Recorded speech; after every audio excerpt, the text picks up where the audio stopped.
Moreover, given the slack in the economy and the ongoing catching up of activity, especially of private consumption, which is still below its pre-pandemic levels, continued policy support is warranted for a durable and broad-based recovery. Against this backdrop, the MPC decided to retain the prevailing repo rate at 4% and continue with the accommodative stance. I would now like to elaborate on our assessment of growth and inflation. I would like to first focus on growth.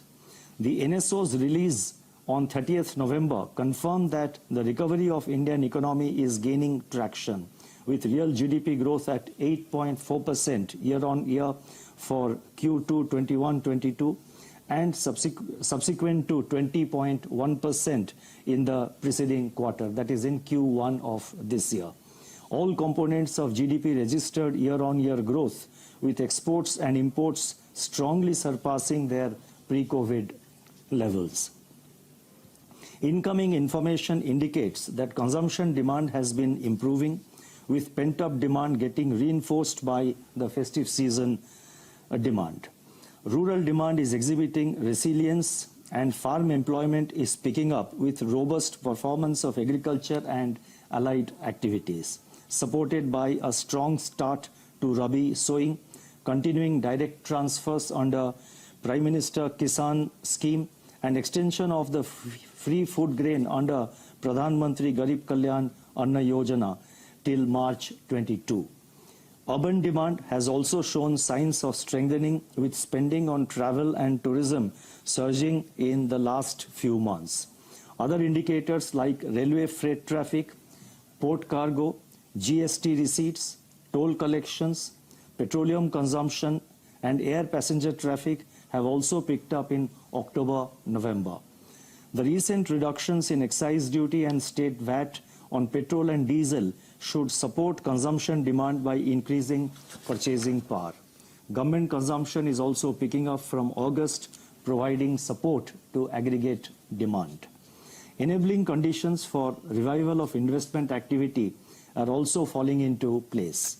The production of capital goods remained above the pre-pandemic level for the third month in a row during September, while imports of capital goods increased by double digits during October for the 8th consecutive month.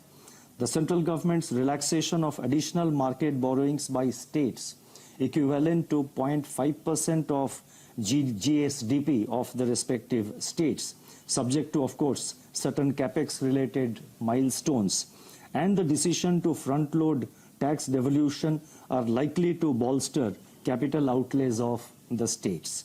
The government's focus on capex should also crowd in private investment, which has remained in a prolonged state of muted activity.